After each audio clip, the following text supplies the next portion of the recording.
সেদিনের সকালটা ছিল বাকি দিনগুলোর মতোই একই রকম। একটা একঘেয়ে ভাব মনের মধ্যে জমাট বেঁধেছিল। হাতে কেস বলতে কিছুই নেই।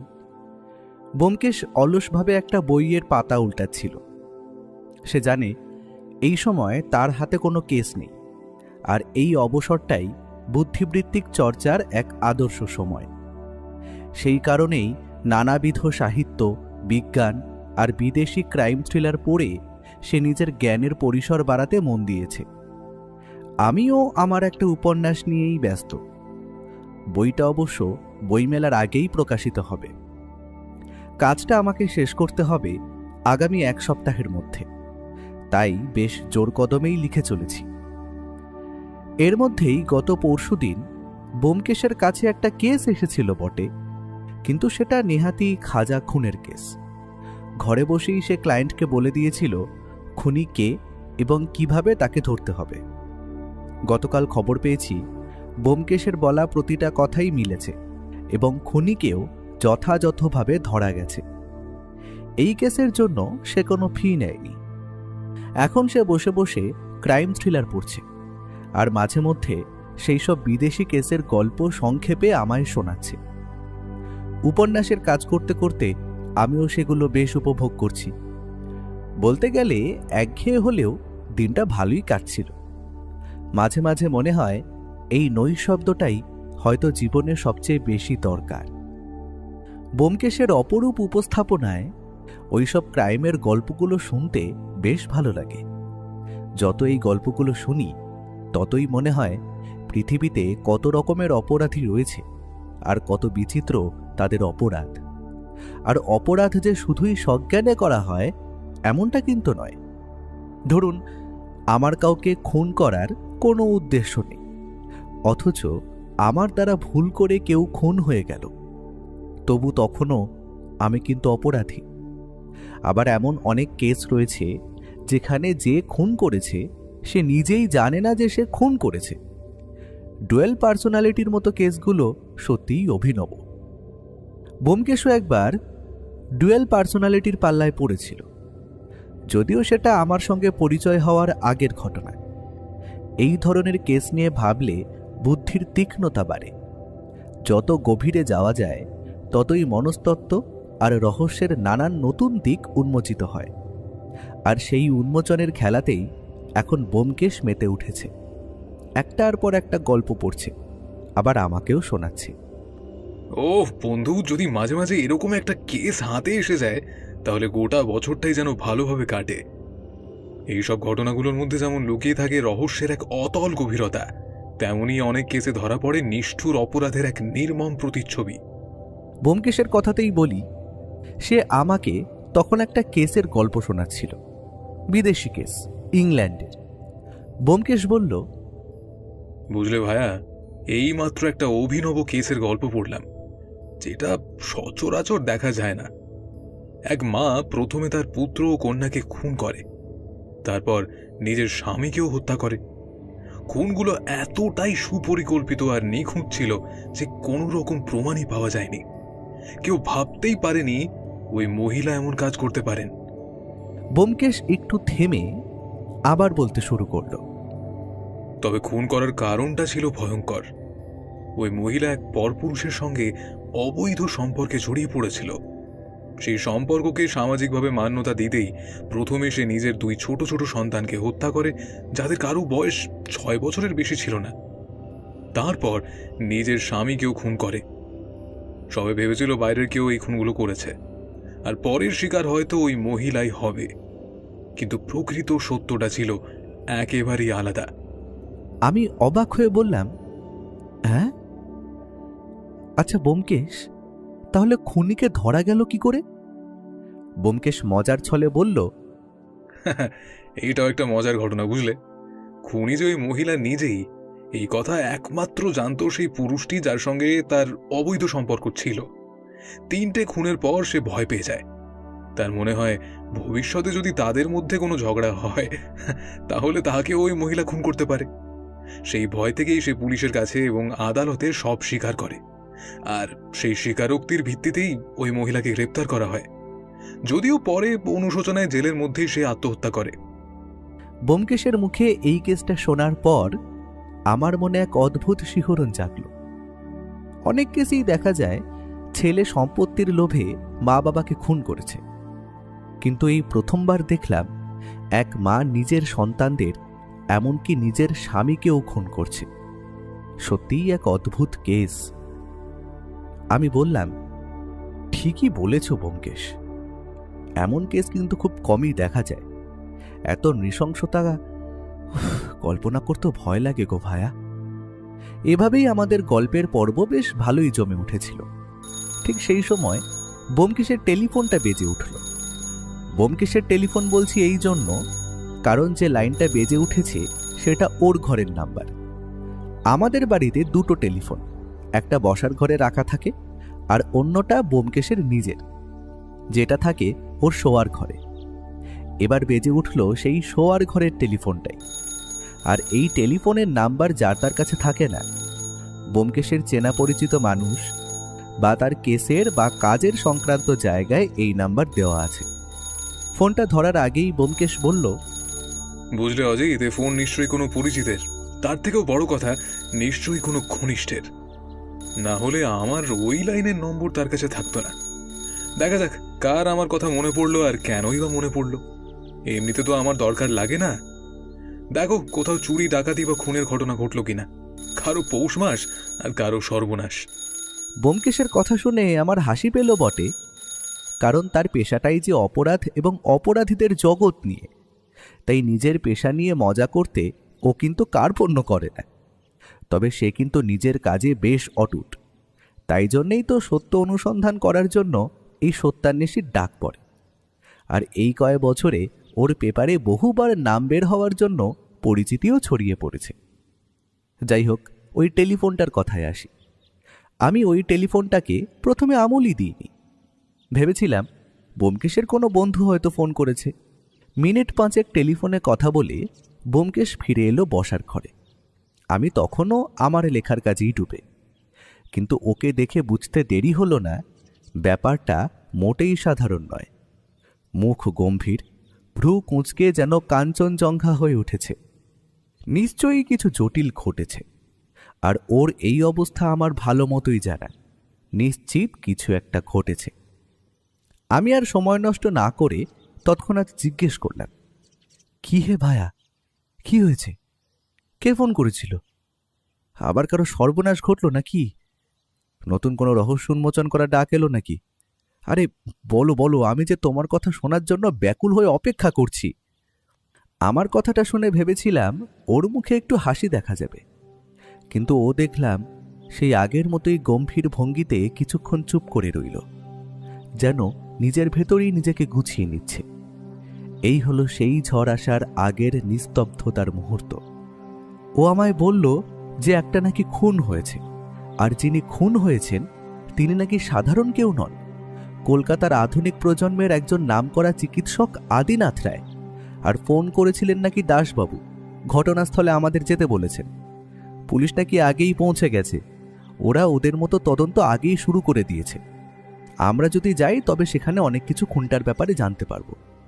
ফোনে দাসবাবু নাকি বলেছেন যে খুনের কারণ বা কী দ্বারা ঘটেছে তিনি নাকি কিছুই বুঝতে পারেননি, তাই হয়তো আমাদের ডাক পড়েছে।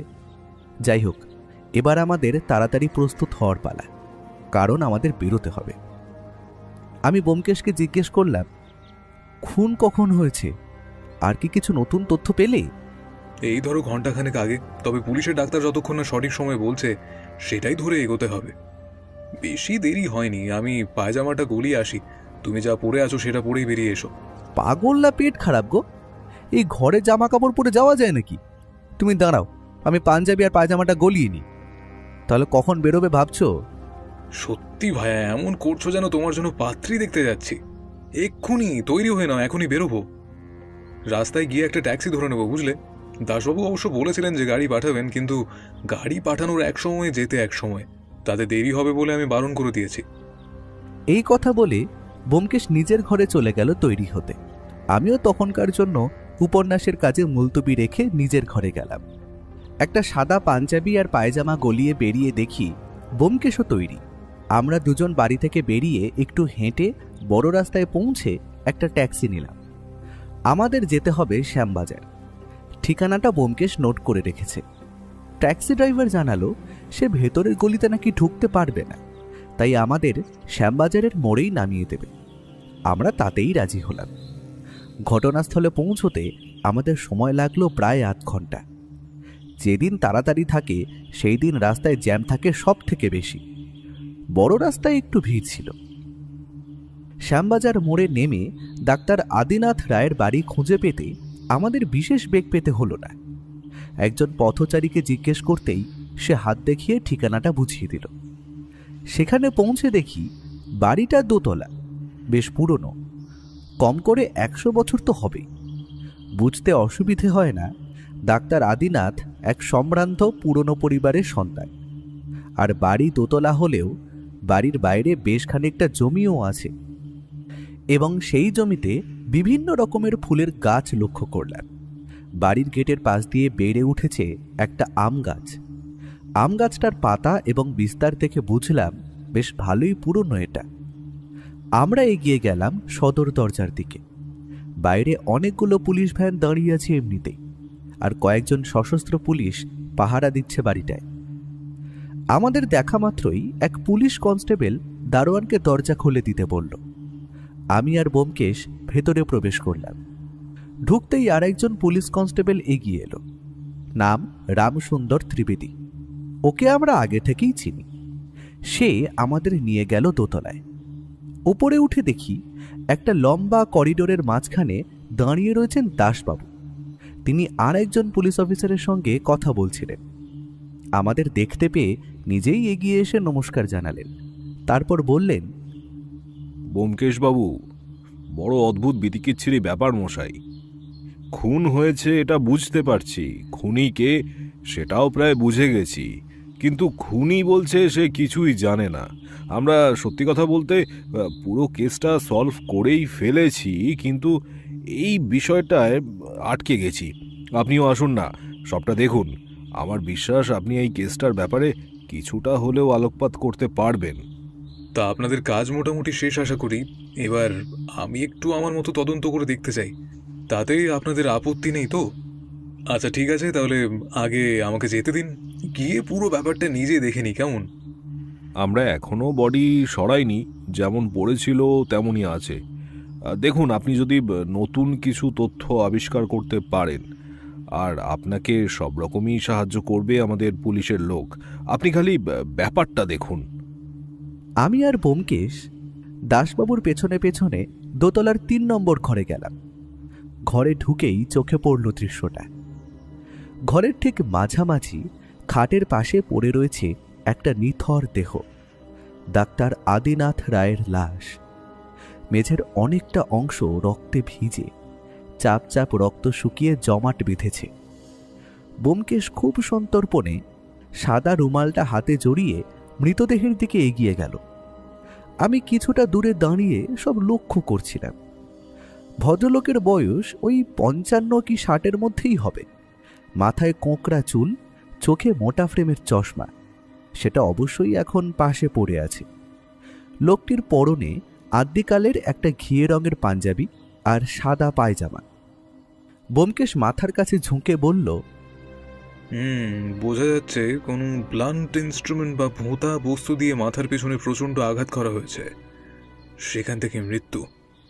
এর বেশি তো কিছু দেখতে পাচ্ছি না। তবে ভদ্রলোক যে বাঁ হাতি ছিলেন তাতে আমার কোনো সন্দেহই নেই। এমনিতে খুন যদি হয়ে থাকে সেখানে লাশ ছোঁয়া চলে না, কিন্তু এখন যখন সামনে পুলিশ আছে তাই ব্যোমকেশ লাশটাকে একবার সোজা করল। মুখে কোনো অস্বস্তির ছাপ নেই। হাত, পা আর শরীরের অন্য অংশগুলো খুব মনোযোগ দিয়ে পরীক্ষা করল। কোথাও কোনো ধস্তাধস্তির চিহ্ন বা অতিরিক্ত আঘাতের দাগ নেই। এমনকি ভদ্রলোককে যদি কেউ পেছন থেকে আঘাত করে তারও অভিব্যক্তি মুখে ফুটে ওঠে, তা কিন্তু ওঠেনি। ব্যাপারটা বড়ই অদ্ভুত লাগলো আমার। ব্যোমকেশ কি ভাবছে সেটা অবশ্য আমি জানি না। এরপর সে উঠে দাঁড়িয়ে ঘরের চারপাশটা দেখতে লাগলো, খুব খুঁটিয়ে, খুব গভীর মনোযোগে। মনে হচ্ছিল ঘরের প্রতিটা ধূলিকণাকেও সে সন্ধানী চোখে বিচার করছে। এমন সময় সে একটা নিচু হলো, তারপর খাটের তলায় তাকিয়ে দেখল সেখানে কিছু একটা দেখে ওর মুখে কিছুটা হলেও হাসি ফুটেছে, এটা লক্ষ্য করলাম। এরপর সে আর অপেক্ষা করে নিচু হয়ে বসে হঠাৎ খাটের নিচে হাত ঢুকিয়ে সে একটা জিনিস বার করল, একটা পেপার ওয়েট, আর তাতেই লেগে রয়েছে রক্ত। আর সেটাই যে মার্ডার ওয়েপেন সেটা বলে দিতে হয় না, কারণ এই লেগে থাকা রক্ত সেটারই প্রমাণ দিচ্ছে। ব্যোমকেশ বলল, অজিত, এই দেখো ভায়া, মনে হচ্ছে এটাই মার্ডার ওয়েপন। ব্লান্ট ইনস্ট্রুমেন্টও বটে। সম্ভবত এটা দিয়ে ডাক্তার আদিনাথ রায়ের মাথার পিছনে সজোরে আঘাত করা হয়েছে, আর ভদ্রলোক এই ঘা খেয়েই ইহজাগতিক মায়া ত্যাগ করেছেন। তবে যেই কাজটি করেছে তাকে খুঁজে বার করতেই হবে, বুঝলে? আচ্ছা, দাসবাবু যেন বলছিলেন কাকে যেন খুনি হিসেবে সাসপেক্ট করছেন, সে বিষয়ে আগে কথা বলে জেনে নিতে হবে। তবে তার সপক্ষে প্রমাণ পাওয়াটাও বড় বিষয়। ঠিকই বলেছ ব্যোমকেশ, আমারও তাই ধারণা। আর রক্তই তো সবচেয়ে বড় প্রমাণ। এবার দেখা যাক দাসবাবু কি পেয়েছেন। ওনার কাছ থেকে তো আমরা সবটা জানবো, তাই তো দাসবাবু? আপনি বাকিটা আলোকপাত করুন। দাসবাবু এগিয়ে এসে উচ্ছ্বসিত গলায় বললেন, বাহ, এই তো এবার খুনিকে অনায়াসেই অ্যারেস্ট করা যাবে। মার্ডার ওয়েপন যখন পাওয়া গেছে তখন খুনিকে গ্রেফতার করা শুধু সময়ের অপেক্ষা। আমরা তো এখনই প্রস্তুত সেই লোককে ধরার জন্য। তবে জিনিসটায় ফিঙ্গারপ্রিন্ট পাওয়ার সম্ভাবনা থাকলে সুবিধা হবে সব থেকে বেশি। আমি জিনিসটা ফরেন্সিকে পাঠানোর ব্যবস্থা করছি। দাসবাবু অতি সন্তর্পণে একটা সাদা রুমালে ধরে জিনিসটা অন্য একটা পুলিশ হাবিলদারকে দিয়ে ফরেন্সিকে পাঠানোর ব্যবস্থা করলেন। তবে এর মধ্যে ব্যোমকেশ পুরো ঘরটা ভালো মতো এদিক ওদিক দেখে নিয়েছে। ওর চোখে কিছুই বাদ পড়ে না। সব রকম পর্যবেক্ষণ শেষ হলে ব্যোমকেশ ওই করিডোরে বেরিয়ে এসে একটা সিগারেট ধরালো। ওকে দেখে আমিও আর একটা সিগারেট জ্বালালাম। দাসবাবু আমাদের কাছে এসে দাঁড়ালেন। তিনি অবশ্য ডিউটির সময় ধূমপান করেন না। এই দিকটা দাসবাবুর আমার খুব ভালো লাগে। লোকটা সত্যিই সৎ এবং পুলিশের যে ইউনিফর্ম সেটার প্রতি গভীর শ্রদ্ধা রাখে। এমন ন্যায়পরায়ণ পুলিশ খুব কমই দেখা যায়। ব্যোমকেশ হয়তো তার জন্যই ওনাকে এতটা ভালোবাসে। ব্যোমকেশ ওনার দিকে তাকিয়ে বলল, শুনুন দাসবাবু, আমি জায়গাটা ভালোভাবে পর্যবেক্ষণ করেছি। তবে এবার আমার দরকার বাড়ির বাকি লোকজনদের সঙ্গে কথা বলা। আপনি দয়া করে সবাইকে ওই পাশের ঘরটা এসে বসতে বলুন। আমি একে একে আলাদাভাবে তাদের জিজ্ঞাসাবাদ করব, কেমন? ও হ্যাঁ, আপনি কাকে যেন বলছিলেন যে অ্যারেস্ট করবেন, সেই লোকটিকেও ডাকবেন এবং সেই লোকটিকে কেন আপনারা দোষী ভাবছেন সেটার প্রমাণ কিন্তু দিতে হবে। তা না হলে কিন্তু লোকটাকে বলে আমি আপনার নামে মানহানির মামলা করাবো, বুঝলেন? কি বলো ভাইয়া, ঠিক তো? শেষের কথাগুলো অবশ্য ব্যোমকেশ মজার ছলেই বলেছে, কারণ ওর মুখে তখন খেলা করছে অদ্ভুত একটা হাসি। এই রকম মজা সে দাসবাবুর সাথে হামেশাই করে। দাসবাবু তখন একটু থতমত খেয়েছেন, তবে নিজেকে সামলে নিয়ে বললেন, হ্যাঁ হ্যাঁ ব্যোমকেশ বাবু, অ্যারেস্ট করব বলছি একজনকে। খুব সম্ভবত তিনি আদিনাথের পুরনো শিক্ষক। বয়স 55 থেকে 60-এর মধ্যে হবে। খুনের সময় ওই লোকটাই এই ঘরে ছিল, তাই তাকেই আমরা গ্রেফতার করছি। ও ছাড়া আর কেউ খুনি হতে পারে না। আপাতত সেই লোককেই আমরা খুনি বলে ধরছি, আর দৃঢ়ভাবে বলছি উনিই খুনি। তবে প্রমাণ কিন্তু মেলেনি, তাই তো যত ঝামেলা। এবার আপনি দেখুন জেরা করে কিছু জানতে পারেন কিনা। এখন আপনি আমাদের মুশকিলে আসান। ঠিক আছে, সন্দেহভাজন হিসেবে তাকে আপনারা গ্রেফতার করতেই পারেন, কিন্তু থানায় নিয়ে গিয়ে তার উপর যেন কোনো রকম অত্যাচার না করা হয়, কেমন? এমনকি চাপ দিয়ে জেরা করারও দরকার নেই। আমি নিজে এখানকার জিজ্ঞাসাবাদ শেষ করে থানায় যাব। সেখানে গিয়ে ওনাকে আমি নিজেই জেরা করব। ততক্ষণ যেটা বললাম সেটা যেন মাথায় থাকে। এমনিতেই লোকটি বেশ বয়স্ক। আমার মন বলছে না যে উনি এই খুনটা করে থাকতে পারেন, তবে সেটা জানা যদিও সময় সাপেক্ষ। ব্যোমকেশ একটু থেমে আবার বলল, আচ্ছা দাসবাবু, ফরেন্সিক দল এখানে কখন এসে পৌঁছবে?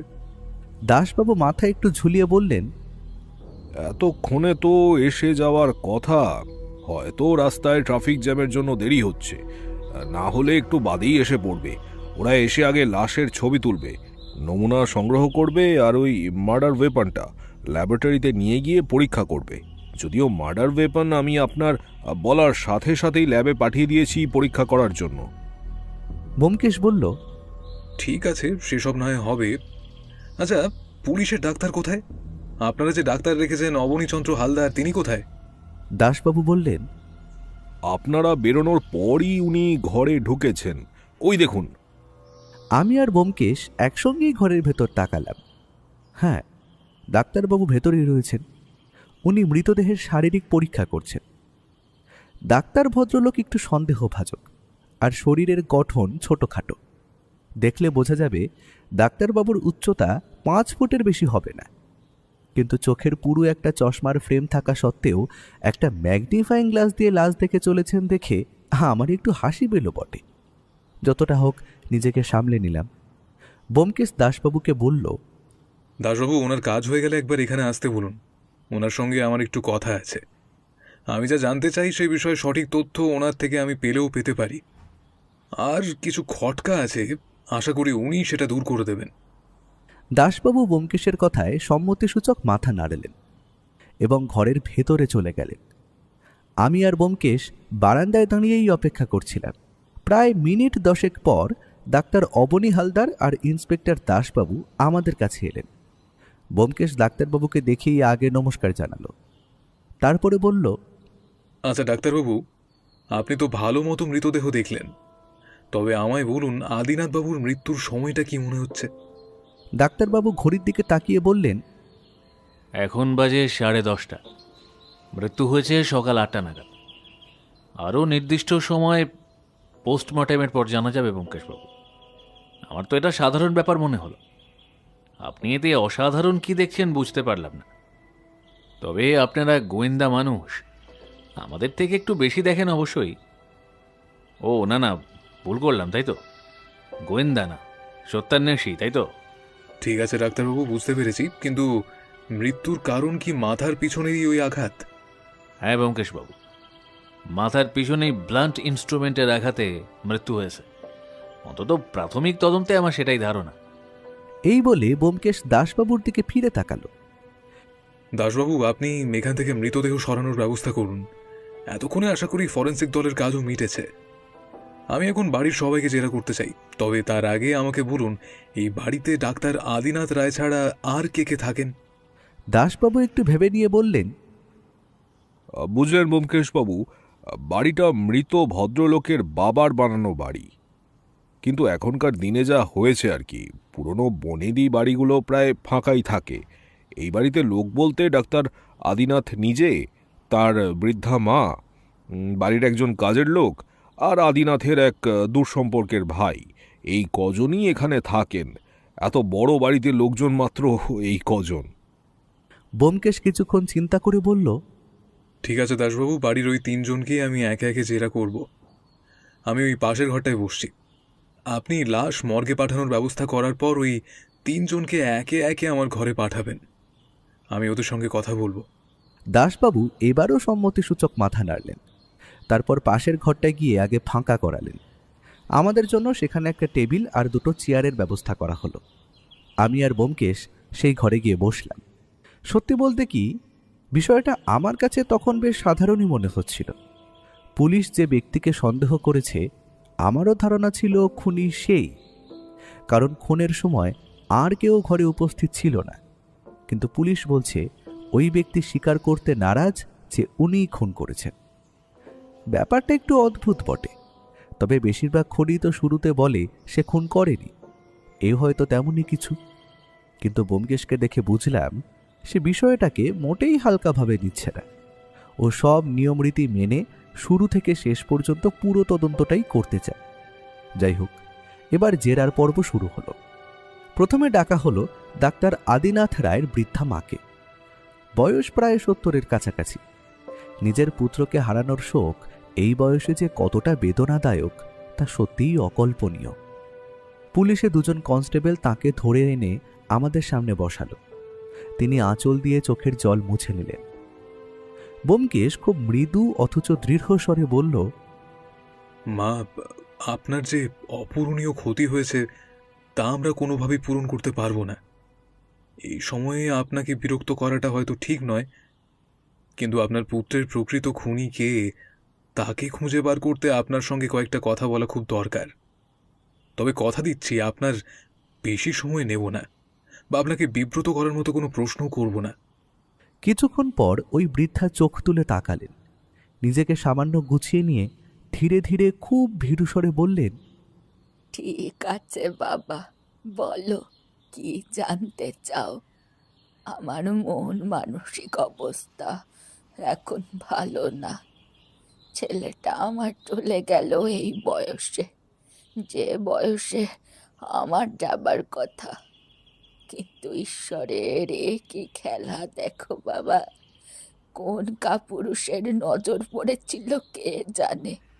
তোমরা যখন বলছো ওর খুনিকে খুঁজে বার করবে, তবে আমি সেই মতো সাহায্য করব।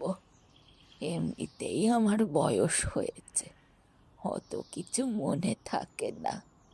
আপনার ছেলের মৃত্যু যখন হলো, তখন কি ওই ঘরে আর কেউ ছিল? হ্যাঁ বাবা, আদির মাস্টার মশাই এসেছিলেন।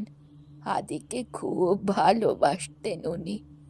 আদির সঙ্গে হয়তো কোনো দরকার ছিল। তখন ওই 7:30 বাজে। আদি তখনও ঘুম থেকে ওঠেনি। মাস্টার মশাই এসে কিছুক্ষণ নিচে আমাদের বৈঠকখানায় বসেছিলেন। তারপর আদি নিজে এসে ওনাকে উপরে নিয়ে যায়। কিন্তু তারপরে কি হলো তা তো জানি না। বৃদ্ধা একটু থামলেন, তারপর একটু জিরিয়ে নিলেন। বুঝতে পারলাম এতটা কথা বলেই উনি হাঁপিয়ে উঠেছেন। তিনি একটু হিসেব কষে বললেন, তখন কটা হবে? 8টা বাজতে 10 কিংবা 8টার কাছাকাছি। হঠাৎ একটা ধূপধাপ শব্দ পেলাম।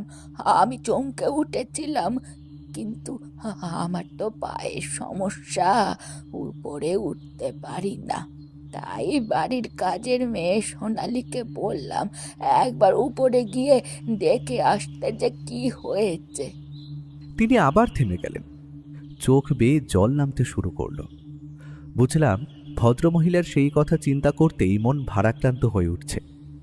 আমারও খারাপ লাগছিল এই সময় ওনাকে বিরক্ত করার জন্য, তবে তদন্তের খাতিরে এটা যে ব্যোমকেশকে করতেই হবে। সোনালি উপরে গেল, তারপর ওর তীব্র চিৎকার শুনতে পেলাম। ছুটতে ছুটতে নিচে এসে আমাকে বলল। এই পর্যন্ত বলেই প্রভাদেবী আবার কেঁদে ফেললেন।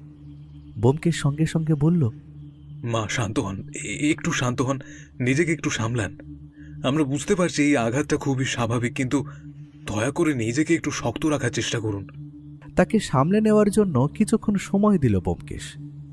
প্রভাদেবী একটু ধাতস্থ হলে সে আবার জিজ্ঞেস করল, সোনালি ওপরে গিয়ে ঠিক কি দেখেছিল? প্রভাদেবী ধীরে ধীরে বলা শুরু করলেন,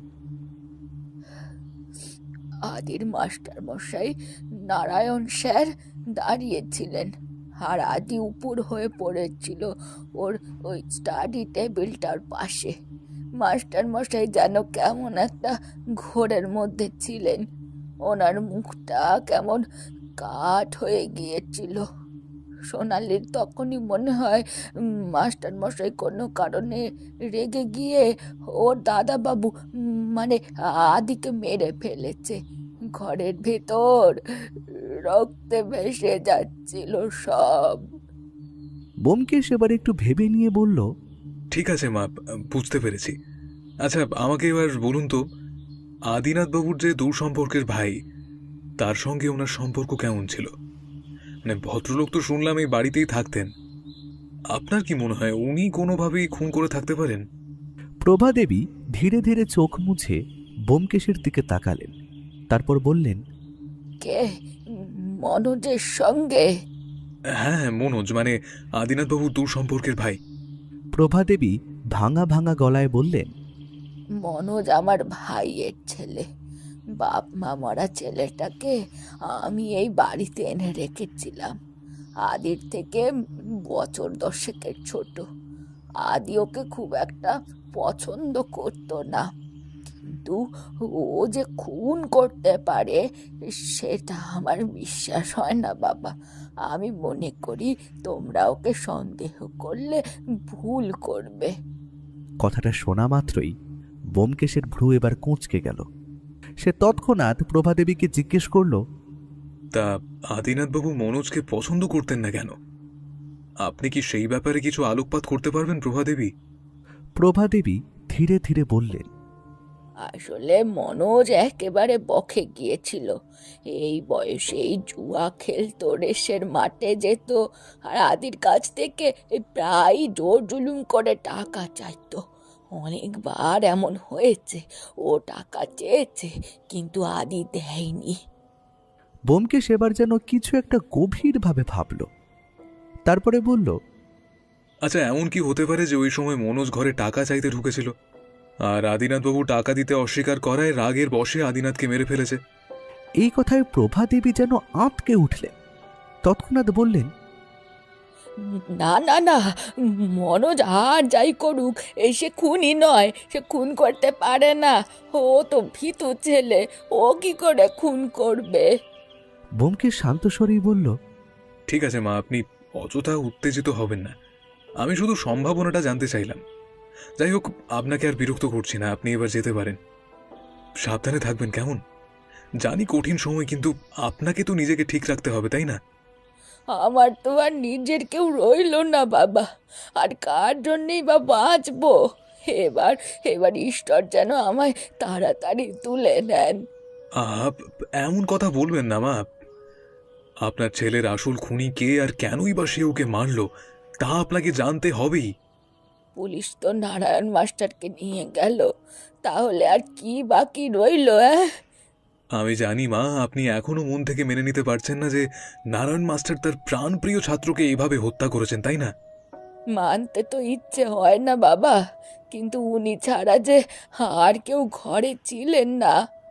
মা, সত্য খুঁজে বের করাই আমার কাজ, আর আমি সেটা করবই। আপনার ছেলের আসল খুনি নারায়ণ বাবুই কিনা তা আমি ঠিক খুঁজে বের করব। আপনার চিন্তা নেই, পুলিশ যাই করুক, আমি আমার মতো তদন্ত চালাচ্ছি। আপনি নিজের শরীরের খেয়াল রাখুন। এই বলে ব্যোমকেশ ঘরের বাইরে দাঁড়ানো দুজন পুলিশ কনস্টেবলকে ডেকে পাঠালো। তারা বৃদ্ধাকে ধরে ধরে ঘরের বাইরে নিয়ে গেলেন। এর মধ্যে ফাঁকা সময় পেয়ে ব্যোমকেশ একটা সিগারেট ধরালো।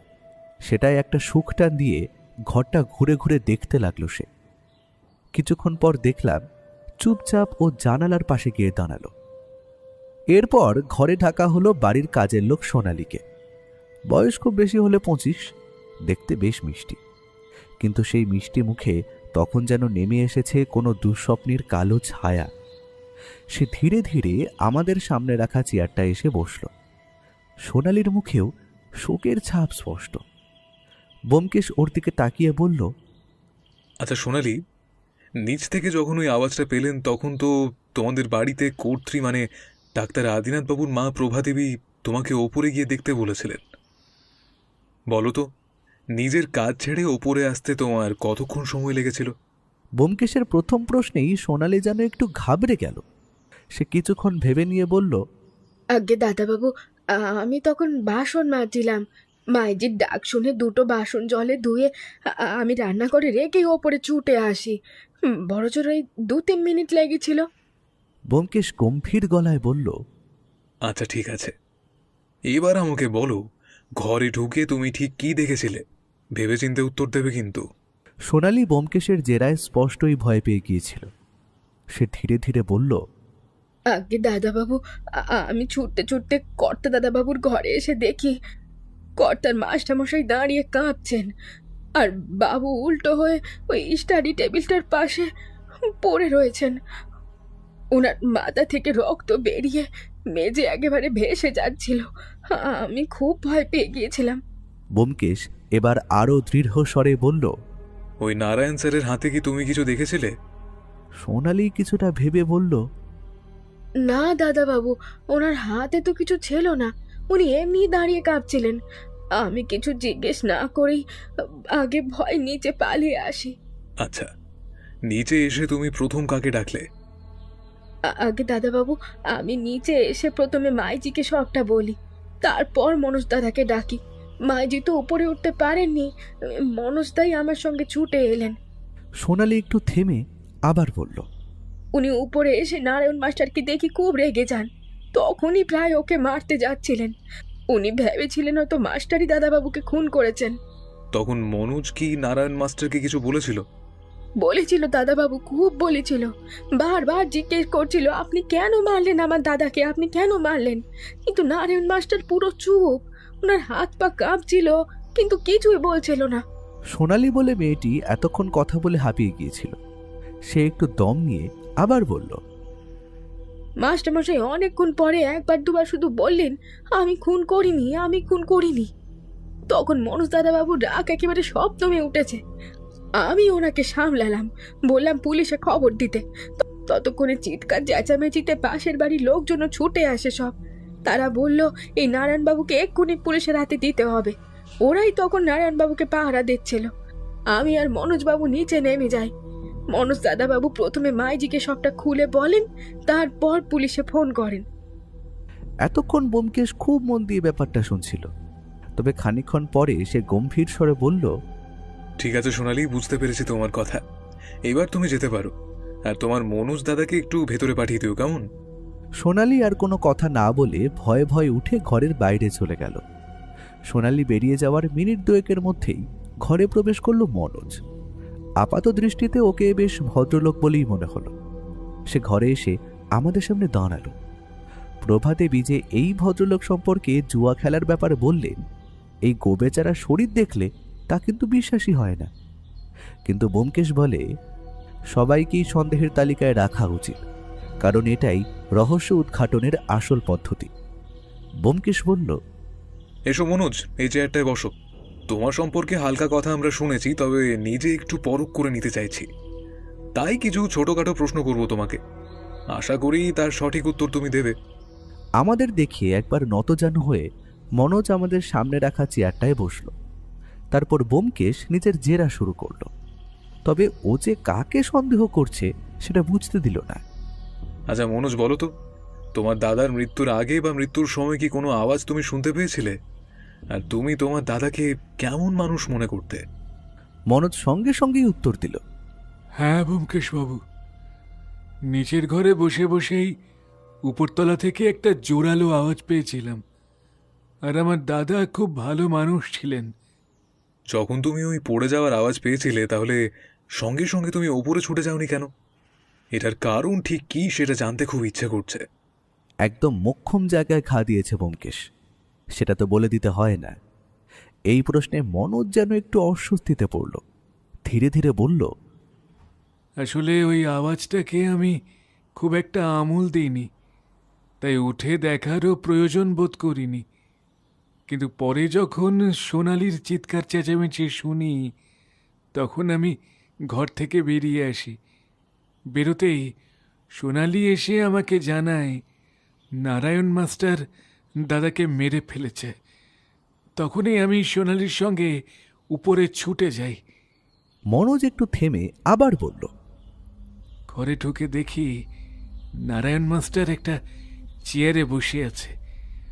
রাধি দাদার দেহ উল্টে পড়ে রয়েছে ওর স্টাডি টেবিলটার পাশে। আমি প্রথমেই দাদার নাড়ি পরীক্ষা করি, কোনো স্পন্দন ছিল না। বুঝে যাই মাথার পিছনে এক আঘাতেই মৃত্যু হয়েছে। তখন আমার প্রচণ্ড রাগ হয়ে যায়। সুযোগ পেলে হয়তো নারায়ণ মাস্টারকে ওখানেই মেরে ফেলতাম। আমি যখন ওনাকে জিজ্ঞেস করি যে কেন খুন করলেন আমার দাদাকে, উনি কোনো উত্তরই দেননি। তাই আমার রাগ তখন আরো বেড়ে যায়। মনোজ হয়তো আরো কিছু বলতো, কিন্তু ব্যোমকেশ শান্ত গলায় এই কথার মাঝখানেই মনোজকে থামিয়ে দিল। তারপর বলল, আচ্ছা মনোজ, নারায়ণবাবুর হাতে কি কোনো মার্ডার ওয়েপন তুমি দেখেছিলে? ওটি না দেখেই বা কি দিয়ে খুন করা হয়েছে না জেনেই তুমি লোকটিকে খুনি ভেবে বসলে? আসলে তো তিনি খুনটা নাও করে থাকতে পারেন, তাই না? না ব্যোমকেশ বাবু, ওনার হাতে কিছুই ছিল না। আপনি কি বলতে চাইছেন আমি খুন করেছি দাদাকে? আপনি কি কোনোভাবে আমায় সন্দেহ করছেন? আরে উত্তেজিত হবার কিছু নেই তোমার। এই বাড়িতে যদি আমি থাকতাম তবে আমাকেও সন্দেহ করা হতো। আসলে এই খুন বা অপরাধ কাউকে বাদ দেওয়া চলে না, সবাই সন্দেহের আওতায় পড়ে, বুঝলে? ঠিক আছে, তুমি অন্য একটা কথা বলো। তাহলে তুমি নিশ্চিত হলে কিভাবে যে খুনটা নারায়ণ বাবুই করেছেন? মনোজ একটু জোর দিয়ে বলল, উনি ছাড়া আর কেউই খুনি হতে পারে না। ওই সময় ওই ঘরে আর কেউ ছিল না। আর আপনি খেয়াল করেছেন কিনা জানি না, দাদার ঘরের লাগোয়া একটা জানালা আছে। হয়তো অস্ত্রটা ওই জানালা দিয়ে বাইরে কোথাও ফেলে দিয়েছে, তাই সেটা পাওয়া যাচ্ছে না। আচ্ছা, বেশ, বুঝলাম। এবার বলো তো, তোমার সঙ্গে তোমার দাদার সম্পর্ক কেমন ছিল? প্রভাদেবীকে জিজ্ঞেস করে এটার উত্তর অবশ্য পেয়েছি হালকা, তবে তোমার থেকেও আমরা পরিষ্কার হয়ে নিতে চাইছি। এতক্ষণ সে নির্দ্বিধায় সমস্ত প্রশ্নের উত্তর দিচ্ছিল, তবে এই প্রশ্নে মনোজ স্পষ্টই বিরক্ত হয়ে উঠল এবং তার বিরক্ততা তার মুখে ফুটে উঠেছে। দাদার সঙ্গে আমার সম্পর্ক জেনে আপনি কি করবেন? এই কেসে কি আদৌ সেটা গুরুত্বপূর্ণ? ব্যোমকেশ দৃঢ় ও গম্ভীর স্বরে বলল, হ্যাঁ মনোজ, এটা অবশ্যই গুরুত্বপূর্ণ। এমনও হতে পারে তুমি নারায়ণ মাস্টারকে পাঠিয়ে তোমার দাদাকে খুন করিয়েছ, কারণ দাদা চলে গেলে তো প্রভাদেবীর কাছ থেকে টাকা আদায় করা অনেক সহজ হবে, তাই না? ব্যোমকেশের এই কথায় মনোজ তেলে বেগুনে জ্বলে উঠল। ক্ষিপ্ত কণ্ঠে সে বলল, কি যাতা বলছেন ব্যোমকেশ বাবু? আমি কেন দাদাকে খুন করতে যাব? হ্যাঁ, মানছি কয়েকবার টাকা নিয়ে আমাদের মধ্যে মনোমালিন্য হয়েছে, কিন্তু তাই বলে খুন? না না, এটা হতেই পারে না। আপনার হয়তো কোথাও একটা ভুল হচ্ছে। ব্যোমকেশ শান্ত স্বরে বলল, আহা মনোজ, শান্ত হও, তুমি অযথা উত্তেজিত হচ্ছ। আমি কখনোই বলিনি যে তুমিই খুনি, আমি শুধু একটা সম্ভাবনার কথা বলেছি। আমাদের কাজই হলো সবাইকে সন্দেহ করা। যে সত্য বলবে সে এমনি নিস্তার পাবে, আর প্রকৃত অপরাধীকে শাস্তি, তার ব্যবস্থা আমি নিজেই করব, তোমার চিন্তা নেই। আপাতত এখন তোমার ছুটি। আমি বুঝলাম জেরা পর্ব সমাপ্ত হলো। আমি আর ব্যোমকেশ ডাক্তার আদিনাথ রায়ের বাড়ি থেকে বিদায় নিলাম। গোটা বাড়িটাই শোকস্তব্ধ। বড় রাস্তায় এসে দাঁড়াতেই ব্যোমকেশ বলল, বন্ধু, তুমি একটা ট্যাক্সি ধরে বাড়ি ফিরে যাও, বুঝলে? আমার ফিরতে বেশ দেরি হবে। আমি এখন একবার থানায় যাব, ওই নারায়ণ সেনকে ভালো করে জেরা করা দরকার। একমাত্র ওই লোকটাই খুনের সময় ঘরের ভেতর উপস্থিত ছিল, অথচ সে নিজে বলেছে সে খুন করেনি। ব্যাপারটা কেমন অদ্ভুত নয় কি? ব্যোমকেশের এই কথায় আমার একটু বিরক্তিই বোধ হলো। আমি খানিকটা চড়া গলায় বললাম, আচ্ছা ব্যোমকেশ, তুমি বিষয়টা নিয়ে এত মাথা ঘামাচ্ছ কেন বলো তো? এখানে তো একেবারে সোজাসুজি বোঝা যাচ্ছে যে নারায়ণবাবুই তার ছাত্র আদিনাথকে হত্যা করেছেন। খুনের সময় ঘরে আর কেউ ছিল না, আর মার্ডার উইপেনও তো পাওয়া গেছে, ওই কাঁচের পেপার ওয়েটটা ভীষণ ভারী, ওটা দিয়ে তো একবার মাথায় মারলে মৃত্যু হওয়া খুবই স্বাভাবিক। ব্যোমকেশ মৃদু হেসে বলল, ভায়া, তুমি হয়তো ভুলে যাচ্ছ এই সত্যান্বেষী কোনো কাজ অযথা করে না। আমি বিষয়টাকে এতটা গুরুত্ব দিয়ে দেখছি, তার মানে নিশ্চয়ই কোথাও একটা গলদ আছে। সময় এলে সব জানতে পারবে। একটা আশঙ্কা আমার মনে দানা বাঁধছে, যদিও প্রমাণ এখনো পাইনি। যদি সেটা সত্যি হয়, তাই একটু খতিয়ে দেখতে চাইছি, বুঝলে? ওর কথায় আমি আর কিছু বললাম না। মনে হচ্ছিল ব্যোমকেশ অযথাই কেসটা নিয়ে অতিরিক্ত মাথা ঘামাচ্ছে। সব প্রমাণ তো চোখের সামনেই স্পষ্ট, তবু সে মানতে নারাজ। মনে মনে একটু ব্যঙ্গ করেই ভাবলাম, হয়তো অনেকদিন কোনো কেস না পেয়ে একটা মাত্র কেস নিয়ে সে বাড়াবাড়ি রকম চিন্তা ভাবনা করছে। ভাবতে ভাবতে আমার হাসিও পেল বেশ। অগত্যা আর কি বা করার আছে। আমি একটা ট্যাক্সি ধরে বাড়ি ফিরলাম। তখন প্রায় 12:30 বাজে, আর আদিনাথ বাবুর বাড়ির কাছ থেকেই অন্য একটা ট্যাক্সি নিয়ে ব্যোমকেশ চলে গেল থানার দিকে। এখন নারায়ণবাবুকে জেরা করে সে কখন ফিরবে তা কে জানে। ব্যোমকেশ ফিরল প্রায় দুপুর 3টে নাগাদ। ততক্ষণে আমি খাওয়া দাওয়া সেরে নিজের উপন্যাসের কাজে মন দিয়েছি। ও ঘরে ঢুকতেই চোখে পড়ল ওর ভ্রু দুটো এখনো কুঞ্চিত, মুখে গম্ভীর গাম্ভীর্যের ছাপ। বোঝাই যাচ্ছে থানার জেরা ওকে একটুও নিশ্চিন্ত করেনি। আমি জিজ্ঞেস করলাম, কি হে ব্যোমকেশ, নারায়ণবাবুকে জেরা করে কিছু গুরুত্বপূর্ণ তথ্য পেলে? সে একটু ক্লান্ত, তবুও ব্যোমকেশ আমার দিকে তাকিয়ে বলল, একটু দাঁড়াও, আগে পোশাকটা বদলে স্নান করে আসি, খাবার টেবিলে সব বলছি। আমাদের আজকের খাবারে বেশ ভালো ভালো পদ রান্না হয়েছে দেখছি। বাড়ি না থাকলেও পুঁটিরাম নিজে বাজার করে এনে নিজে সব রান্না করেছে একা হাতে। এমনিতেই পুঁটিরামের রান্নার হাত দারুণ। সে আজ ঘন করে সোনামুগ ডাল, ফুলকপির ডালনা আর সবশেষে খাসির মাংস রান্না করেছে। সেগুলো টেবিলে আসতেই লোভ হলো বেশ। পুঁটিরাম ওর খাবার সাজিয়ে রেখে গেল। স্নান সেরে ফিরে ব্যোমকেশ টেবিলে বসে ধীরে ধীরে বলতে শুরু করল। ব্যাপারটা বড়ই অদ্ভুত। নারায়ণবাবুকে অনেকক্ষণ ধরে জেরা করলাম, কিন্তু ওনার কথাবার্তা ভীষণ অসংলগ্ন। আমি কি প্রশ্ন করছি তার সঙ্গে যেন ওনার উত্তরগুলোর কোনো যোগই নেই। আর তাছাড়া ভদ্রলোকের যা বয়স হয়েছে, তাতে শরীরে যে খুন করার শক্তি আছে সেটাও আমার কেমন যেন বিশ্বাস হচ্ছে না। যদি এই বয়সে ভুল খুনের দায়ে লোকটা পড়ে তবে ভীষণ খারাপ হবে। কিন্তু আমার কাজ সত্য অনুসন্ধান করা, আর সেটার চেষ্টাই আমি চালাচ্ছি।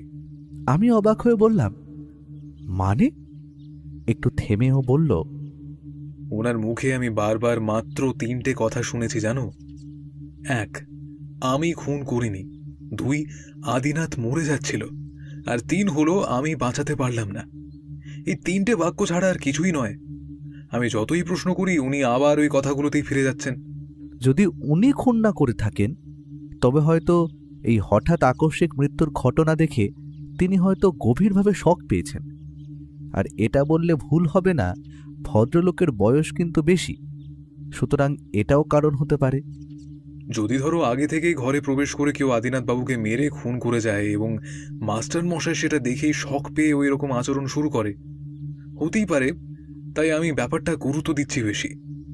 যদিও পুলিশ চাইছে ওনাকেই খুনের দায় ফাঁসাতে, তবে ওদেরও দোষ নেই।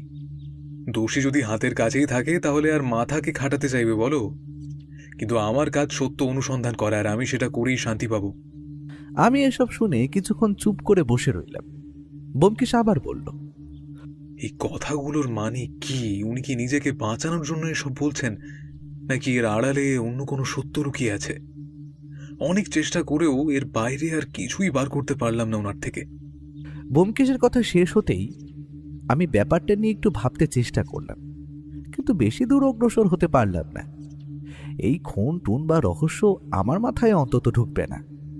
আমি চুপ করে বসে থাকলাম, কিন্তু আমার কেমন যেন অস্বস্তি হতে লাগলো। নারায়ণবাবু তো প্রবীণ মানুষ, বয়স 70-এর কাছাকাছি। এত ঠান্ডা মাথায় গল্প সাজিয়ে নিজেকে বাঁচানোর কৌশল ওনার পক্ষে কি আদেও সম্ভব? সবটাই নিছক কাকতালীয় ঘটনাও তো হতে পারে না। আমি মাথার ভেতর ঘটনাগুলো গুছিয়ে নিতে চেষ্টা করলাম, কিন্তু যতই ভাবছি ততই যেন ব্যাপারটা জটিল হয়ে উঠছে। বাড়ি ফেরার সময় পর্যন্ত পুরো কেসটা আমার কাছে যতটা সোজাসাপটা মনে হচ্ছিল, ব্যোমকেশের মুখে নারায়ণবাবুর ওই 3টে বাক্য শোনার পর থেকেই সব হিসেব গুলিয়ে যাচ্ছে। আদিনাথ মরে যাচ্ছিল, এই কথাটার অর্থই বা কি? আর আমি বাঁচাতে পারলাম না, মানে কি তবে খুন নয়, অন্য কিছু? ব্যোমকেশের সাথে তখন আর কেসটা নিয়ে কোনো কথা হলো না। আমার একটু ঘুম পাচ্ছিল, তাই জন্য আমি আমার ঘরে গিয়ে শুয়ে পড়লাম কিছুক্ষণ ভাত ঘুম দেওয়ার জন্য। কিন্তু এমন বিশ্রীভাবে চোখ লেগে যাবে তা আমি ভাবতেও পারিনি। আমার ঘুম ভাঙল সেই সন্ধে 6টা নাগাদ। উঠে দেখলাম ব্যোমকেশ ঘরে নেই। কোথায় গেছে কি জানি, আর কখন ফিরবে তাও জানি না। আমাকে বলেও যায়নি কিছু। এমনিতে সে তদন্তের খাতিরে আমায় সব জায়গায় নিয়ে যায়, আর আমি সেটা পছন্দও করি। আজ আশা করি আমায় ঘুমোতে দেখে বিরক্ত করবে না বলে একাই বেরিয়ে গেছে। মনে মনে একটু রাগ হলো বটে, কিন্তু কি আর করব, মেনে নিতে হবে। বাইরে বেরিয়ে পুঁটিরামকে জিজ্ঞেস করতে সে জানালো যে ব্যোমকেশ বেরিয়ে গেছে 4:30 নাগাদ। কোথায় গেছে তা পুঁটিরামও জানে না, তাই আমার আর নতুন করে তখন কিছু করা ছিল না। এরপর আমি আবার নিজের কাজে মন দিলাম। ও ফিরল প্রায় রাত 8টা নাগাদ। ফিরতেই আমি বললাম, কি হে ভায়া, আরে গিয়েছিলেটা কোথায়? আমায় ছাড়াই তো বেশ তদন্ত করে বেড়াচ্ছ দেখছি।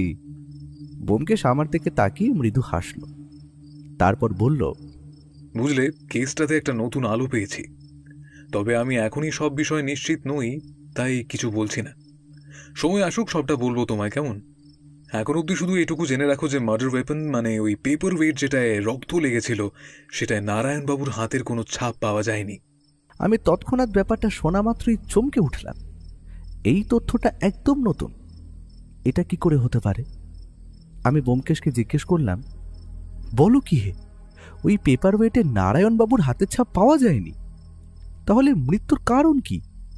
তাহলে কি নারায়ণবাবু খুনি নন, খুনি অন্য কেউ? তুমি তো দেখছি ব্যাপারটা আরো বেশ গুলিয়ে দিলে। আমার মধ্যে কেসটা নিয়ে যে ধারণা তৈরি হয়েছিল, তুমি তো তা দেখছি ধীরে ধীরে পুরো চূর্ণ বিচূর্ণ করে দিলে। তা কি হচ্ছে এসব?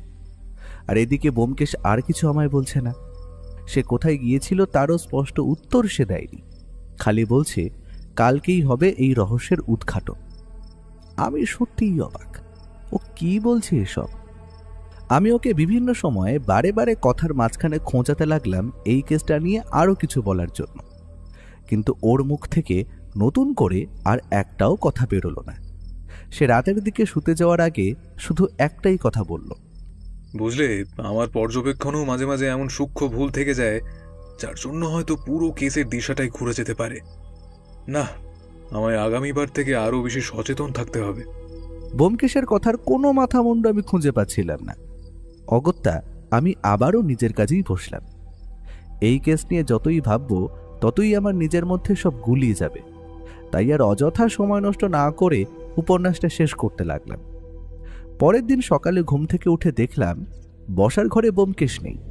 পুটিরামকে জিজ্ঞেস করলে সে বলল ও নাকি 7:30টার সময় বেরিয়ে গেছে। এবার আমার একটু বিরক্ত লাগলো, ও যে বারে বারে কোথায় চলে যাচ্ছে আমায় না বলে। চায়ের কাপে চুমুক দিয়ে কেসের বিষয়টা নিয়ে ভাবছিলাম, আজ নাকি সেটার সমাধান হবে। হ্যাঁ, ব্যোমকেশ তো তাই বলল, কিন্তু কখন সেই নিয়ে তো কিছু বলেনি। দেখতে দেখতে প্রায় 2 ঘন্টা কেটে গেল। সকাল 10টার পর আমাদের বসার ঘরের টেলিফোনটা কর্কশ শব্দে বেজে উঠল। আমি আমার লেখার কাজ ফেলে উঠে গিয়ে টেলিফোনটা ধরলাম। হ্যাঁ, হ্যালো। হ্যাঁ, কে বলছেন? টেলিফোনের ওপারে ব্যোমকেশের গলা। আমায় কিছু বলার সুযোগ না দিয়ে সে বলল, এই তদন্তে তোমাকে অনেক ক্ষেত্রে প্রাপ্ত রেখেছি আমি, তার জন্য প্রথমেই আমি ক্ষমা প্রার্থী। যাই হোক, এবার এই রহস্যের উন্মোচন। তুমি এক্ষুনি তৈরি হয়ে নাও, একটা ট্যাক্সি নিয়ে চলে এসো শ্যামবাজারে ডাক্তার আদিনাথ রায়ের বাড়িতে। আমিও সেখানেই থাকছি। তুমি আসার পর এই কেসের মূল রহস্য উন্মোচন হবে। আমি বললাম, কিন্তু খুনি তাহলে কে? নারায়ণবাবু তো খুনি নন, কারণ ওর হাতে ছাপ যে ওই কাঁচের পেপার ওয়েটটায় পাওয়া যায়নি। অজিত, তোমাকে বলছি না ধৈর্য ধরো, সবুরে মেওয়া ফলে। যাকে আগে এখানে চলে এসো, তারপর সবটাই জানতে পারবে। এই বলে ব্যোমকেশ টেলিফোনটা কেটে দিল। ও ফোন রেখে দেওয়ার পর আমিও হতভাগভাবে তৈরি হয়ে নিলাম। হেঁটে হেঁটে বড় রাস্তায় পৌঁছে একটা ট্যাক্সি নিলাম শ্যামবাজার যাওয়ার জন্য। মনে মনে ভাবতে লাগলাম, কে খুনি হতে পারে, মনোজ নাকি অন্য কেউ? কিছুই বুঝতে পারছি না। কেসটা যেন হঠাৎ করে এলো, আবার হঠাৎ করে সমাধানও হয়ে গেল। এখন ও না বলা অবধি রহস্যটা কিছুই বোঝা যাচ্ছে না। রাস্তায় ট্রাফিক ছিল খুব বেশি, তাই এবারে ডাক্তার আদিনাথের বাড়ি পৌঁছতে আমার সময় লাগলো প্রায় 50 মিনিট। ওখানে পৌঁছে দেখলাম বৈঠকখানায় সবাই জড়ো হয়েছে। ঘরের মধ্যে রয়েছে ব্যোমকেশ, ইন্সপেক্টর দাসবাবু, ডাক্তার আদিনাথের মা প্রভাদেবী, বাড়ির কাজের লোক সোনালী, মনোজ এবং হাত করা পড়া অবস্থায় বসে রয়েছে নারায়ণবাবু। বাইরে পাহারায় 2জন কনস্টেবল। আমাকে দরজার সামনে দেখতে পেয়েই ব্যোমকেশ বলল, ও, তুমি এসে গিয়েছো, এসো এসো বসো। তোমার জন্যই অপেক্ষা করছিলাম, বড্ড দেরি করলে। হ্যাঁ, তা এবার হবে এই কেসের মূল রহস্যের পর্দা উন্মোচন। আমি দেখলাম ঘরের সবার মুখেই অদ্ভুত এক অস্থিরতা। প্রভাদেবীর চোখে তখনও জল। নীরবতা ভেঙে ব্যোমকেশ বলতে শুরু করল, ডাক্তার আদিনাথ রায়ের আকস্মিক মৃত্যু। হ্যাঁ, আমি এটাকে এখন খুন বলছি না, তার কারণটা সময়ের সঙ্গেই স্পষ্ট হবে। কালকে আমাকে খবর দেন ইন্সপেক্টর দাসবাবু, আর ওনার ডাকেই এই কেসে আমার প্রবেশ। গতকাল সকালে এই বাড়িতে এসে আমি দেখতে পাই ডাক্তার আদিনাথ রায়ের মৃতদেহ পড়ে রয়েছে তার নিজের ঘরে, তার স্টাডি টেবিলের সামনে। তার মাথার পিছন দিকে কোনো ব্লান্ট ইনস্ট্রুমেন্ট বা ভোঁতা জিনিসের আঘাতের চিহ্ন। সেই আঘাতের ফলে রক্তপাত এবং প্রায় সঙ্গে সঙ্গে মৃত্যু। আসলে ওনার মাথার যে জায়গায় আঘাতটা লেগেছে সেই জায়গাটাকে সায়েন্সের ভাষায় আমরা বলি পন্স, যা লঘু মস্তিষ্কের একটি অংশ, এবং এই অংশে জোরালো আঘাত লাগলে মৃত্যু নেমে আসে মুহূর্তের মধ্যেই। আর এই ঘটনায় রহস্য হলো খুনটা করলো কে। সবার একটাই ধারণা, খুনি আর কেউ নয় বরং আদিনাথের পুরনো শিক্ষক শ্রী নারায়ণ সেন। সেই সকালে তিনি আদিনাথের সাথে দেখা করতে আসেন। আমি যখন আদিনাথের ঘরটা খুব ভালো করে খুঁজছি, তখন খাটের নিচ থেকে আমি পেয়েছিলাম একটা কাঁচের তৈরি পেপার ওয়েট, যাতে লেগে রয়েছে রক্ত। আমি ভেবেছিলাম এটাই মার্ডার ওয়েপন, এবং আমি সে বিষয়ে শুধু পুলিশ আর আমার বন্ধুটিকে জানাই। এই সময় কেসের যা পরিস্থিতি ছিল তাতে সব তথ্য প্রমাণ বলছিল খুনি নারায়ণ বাবুই। কিন্তু আমাকে যে বিষয়টা ভাবাচ্ছিল সেটা হলো, একজন বৃদ্ধ যার বয়স 70-এর কাছে, তার পক্ষে কি সম্ভব ওই কাঁচের পেপার ওয়েটটা তুলে আদিনাথ বাবুর মাথার পিছনে মারা, এবং এত জোরে মারা যাতে সঙ্গে সঙ্গে আদিনাথ বাবু মারা যান? এটা ছিল আমার কাছে একটি গুরুত্বপূর্ণ প্রশ্ন। অন্যদিকে যেটার অভাব ছিল সেটা হলো মোটিভ। নারায়ণবাবুর কি মোটিভ থাকতে পারে যে উনি আদিনাথ বাবুকে খুন করবেন?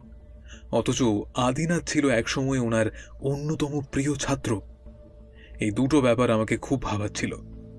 সম্পূর্ণ ঘরটা খুব ভালো করে পর্যবেক্ষণ করে আমি জেরার কাজে বসেছিলাম, কিন্তু তখনও যেন মনের মধ্যে কিছু একটা অসঙ্গতি ঘুরপাক খাচ্ছিল। তবে বিষয়টা ঠিক কি সেটা আমি সেই মুহূর্তে ধরতে পারিনি। এরপর আমি থানায় গিয়েছিলাম নারায়ণ সেনকে জেরা করতে।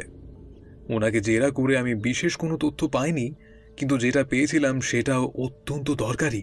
তার কথাবার্তা যে খুব অসংলগ্ন তা আমি প্রথমেই খেয়াল করেছিলাম। তাকে আমি যা প্রশ্ন করছি এবং সেই প্রশ্নের পরিপ্রেক্ষিতে উনি যে উত্তর দিচ্ছেন, সেই দুটোর মধ্যে কোনো সামঞ্জস্য ছিল না। অথচ তিনি বারবার ঘুরে ফিরে 3টে কথা আওড়াচ্ছিলেন। প্রথম হলো আমি খুন করিনি, দ্বিতীয় আদিনাথ মরে যাচ্ছিল, আর তৃতীয় আমি ওকে বাঁচাতে পারলাম না। শুধুমাত্র এই 3টে কথা ছাড়া আর কোনো কথা নারায়ণবাবু বলছিলেন না। অগত্যা কিছুটা নিরাশ হয়ে আমি বাড়ি ফিরে যাই। নারায়ণবাবুর এই কথাগুলো আমার মনে গেঁথে গিয়েছিল। আমি এগুলোর কোনো স্পষ্ট অর্থ তখন খুঁজে পাচ্ছিলাম না। একবার তো মনে হয়েছিল হয়তো নিজেকে বাঁচানোর জন্য এটা ওনার কোনো কৌশল, কিন্তু যেটা আমাকে ভাবাচ্ছিল সেটা হচ্ছে ওনার বয়স। ওনার বয়সের একজন ব্যক্তির পক্ষে কখনোই এভাবে কৌশল ভাবা সম্ভব বলে আমার মনে হচ্ছিল না।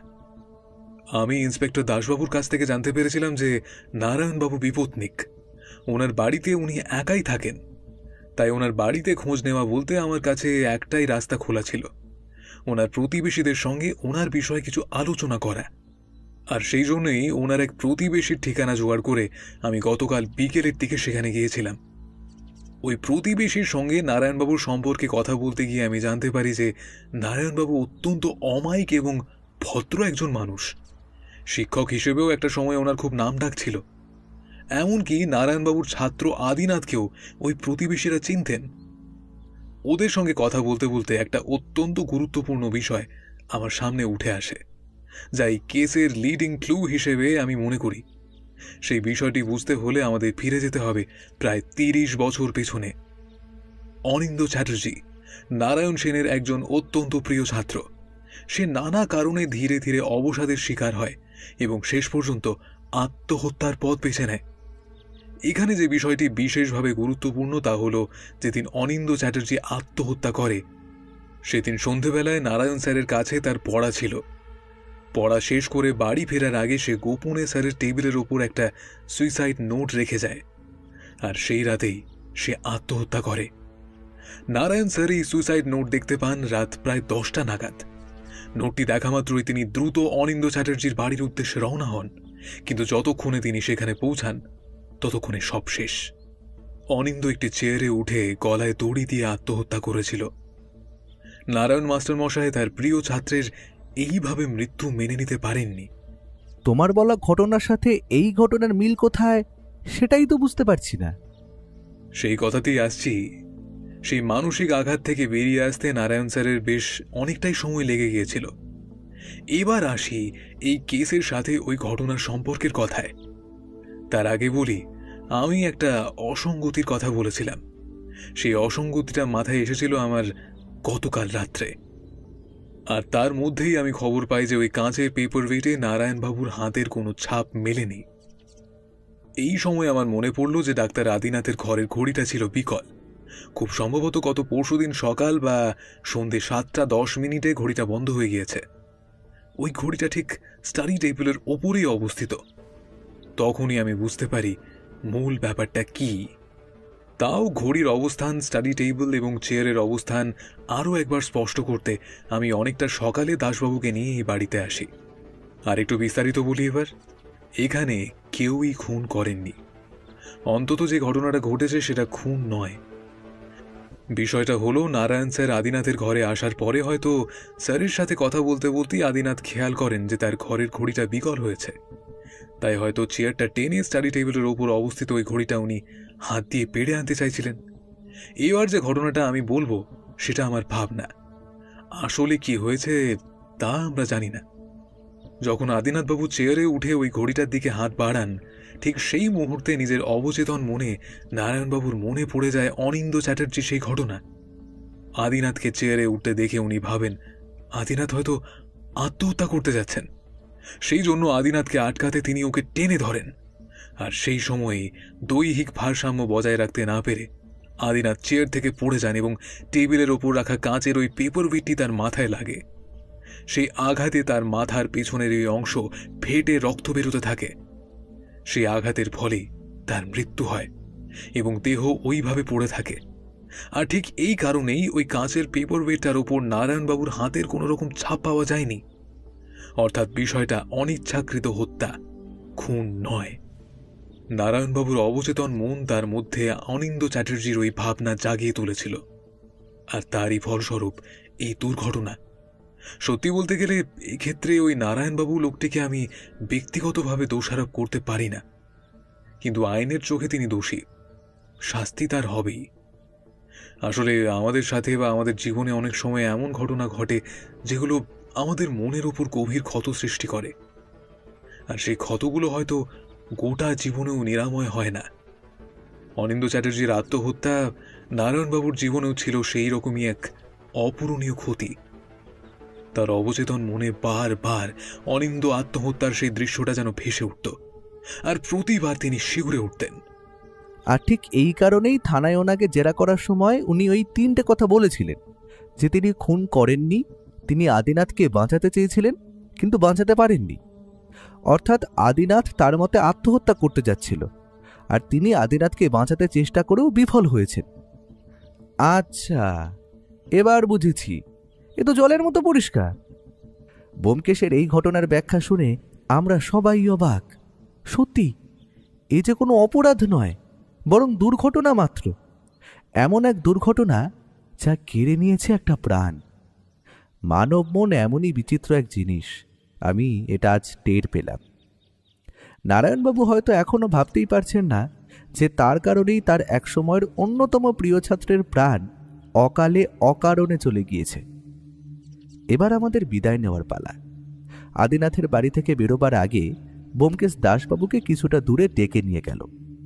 ব্যোমকেশ বলল, দাসবাবু, বুঝতেই পারছেন যে এই ঘটনাটা অনিচ্ছাকৃত, আর নারায়ণবাবু মানসিকভাবে সম্পূর্ণ সুস্থ নন।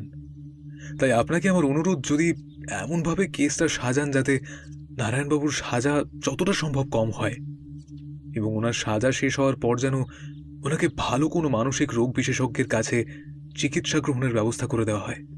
ট্যাক্সি করে বাড়ি ফেরার পথে ব্যোমকেশ আমায় বলল, তোমার মনে পড়ে কাল সকালে আমি তোমাকে বলেছিলাম যে সব কেসের আইনি দিক দেখলেই চলে না, কিছু কিছু কেস মানবিকতা দিয়েও ভাবতে হয়। যেমন এই ঘটনাটাই দেখো, প্রকৃতপক্ষে নারায়ণবাবু দোষী নন, তিনি সজ্ঞানে এমন কাজ কখনোই করবেন না। যা ঘটেছে তা সম্পূর্ণরূপে তার অবচেতন মনের ক্রিয়ার ফল। বিষয়টাকে মানবিক দিক দিয়েই দেখা উচিত। যদিও এটা অত্যন্ত দুর্ভাগ্যজনক যে ঘটনার ফলে আমরা একজন চিকিৎসককে চিরকালের মতো হারিয়েছি। আমি বললাম, হ্যাঁ, তুমি ঠিকই বলছো। কেসটা প্রথমে দেখে খুব সোজা বলে মনে হয়েছিল, আর সমস্ত পরিস্থিতির প্রমাণ নারায়ণবাবুকেই ইঙ্গিত করছিল। কিন্তু তোমার পর্যবেক্ষণ ক্ষমতার প্রশংসা না করে আমি পারছি না। ঘড়িটা যে বিকল সেই সূত্রকে কাজে লাগিয়ে তুমি ঘটনাটার সমাধান করলে, তোমার বুদ্ধি সত্যিই প্রশংসনীয় ভায়া। যতবার তোমার এই বুদ্ধির কথা আমি ভাবি, ততবার আমি আপ্লুত হই। সত্যি বলতে আজকে আমি বুঝেছিলাম, সত্য উদ্ঘাটন বা রহস্যের সমাধান কেবলমাত্র বুদ্ধি এবং পরিশ্রমের কাজই নয়। আরও গভীরে গিয়ে বলতে হলে এটা আসলে মনস্তত্ত্বের খেলা। আর এই মনস্তত্ত্বের খেলা যে যত ভালো জানে তার পক্ষে রহস্যের উন্মোচন করা ততই সহজ হয়। বাড়ি ফিরে আবার এই একঘেয়ে দিনযাপন, যতক্ষণ না নতুন কোনো কেস আসছে। আমি আবার আমার উপন্যাসের কাজে মন দেব। ব্যোমকেশ হয়তো আবার ক্রাইম থ্রিলারে মনোনিবেশ করবে। এখন দেখছি আমার প্রাণপ্রিয় বন্ধুটি ট্যাক্সির জানলার বাইরে উদাস দৃষ্টিতে তাকিয়ে রয়েছে, আর বারে বারে সিগারেটের ধোঁয়া ছেড়ে নিজের মনেই যেন কোনো গভীর ভাবনায় তলিয়ে যাচ্ছে ধীরে ধীরে।